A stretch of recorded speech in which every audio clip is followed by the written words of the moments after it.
Hello everyone, in this video I will show you how to fix camera not working issue on Samsung Galaxy S21 FE. So before starting the video, don't forget to subscribe the channel and also press the bell icon. So to fix your camera issue, first of all try restarting your mobile.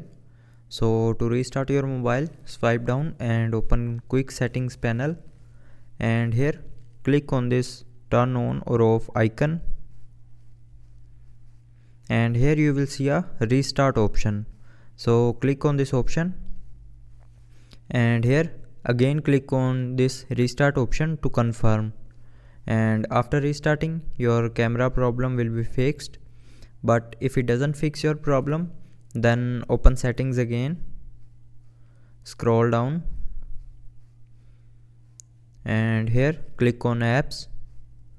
Now in apps find camera app and click on this camera app.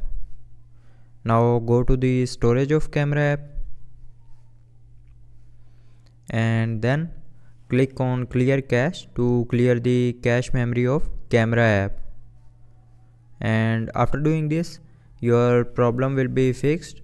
But if you are still facing the problem, then open settings again, scroll down, and here you will see a software update option.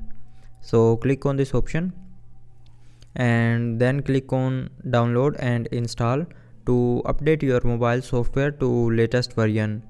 So after updating your mobile, your camera will start working properly.